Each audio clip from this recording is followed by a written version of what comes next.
आणि आताची महत्त्वाची मोठी बातमी, मनोज जरांगे यांच्या उपोषणाचा आजचा दुसरा दिवस आहे। सगळे सोयऱ्यांच्या अधिसूचनेचं कायद्यात रूपांतर करा अशी त्यांची प्रमुख मागणी आहे। अधिक माहिती घेऊयात, संजय सुरोदे आमचे प्रतिनिधी थेट जरांगे पाटील यांच्या उपोषण स्थळावरून आपल्यासोबत जोडले गेलेले आहेत। सध्या आपण बघतोय संजय, कशा पद्धतीने हे उपोषण सुरू आहे आणि अजूनही जरांगे पाटील यांच्या महत्त्वाच्या भेटीगाठी होऊनही आपल्या ज्या मागण्या आहेत त्यावर ते ठाम आहेत।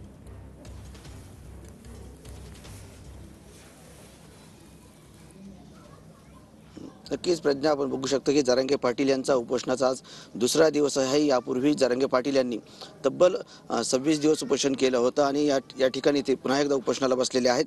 सगळ्या सोयऱ्यासंदर्भात जे अध्यादेश निघाला आहे त्या अध्यादेशाचं कायद्यात रूपांतर करावं ही मागणी घेत जरांगे पाटील या ठिकाणी उपोषणाला बसले आहेत आणि त्यांचा उपोषणाचा दुसरा दिवस आहे। आणि हा उपोषण त्यांनी कठोर उपोषण असणार आहे, कारण या उपोषणादरम्यान ते कुठले अन्न, पाणी किंवा औषध घेणार नाहीत।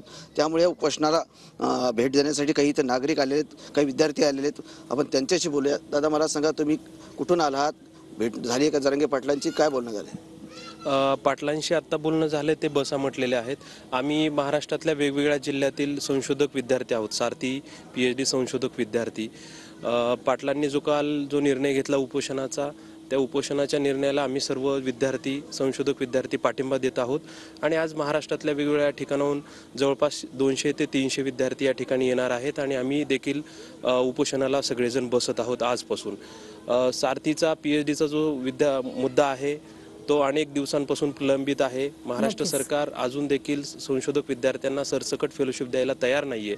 महाराष्ट्रातून सारथीचे 1329 विद्यार्थी आहेत, तरी देखील अजून न्याय मिळालेला नाही। जोपर्यंत नक्कीच मागणी आहे अशी आपल्याला पाहायला मिळते। संजय तुर्तास, धन्यवाद या संपूर्ण माहितीसाठी।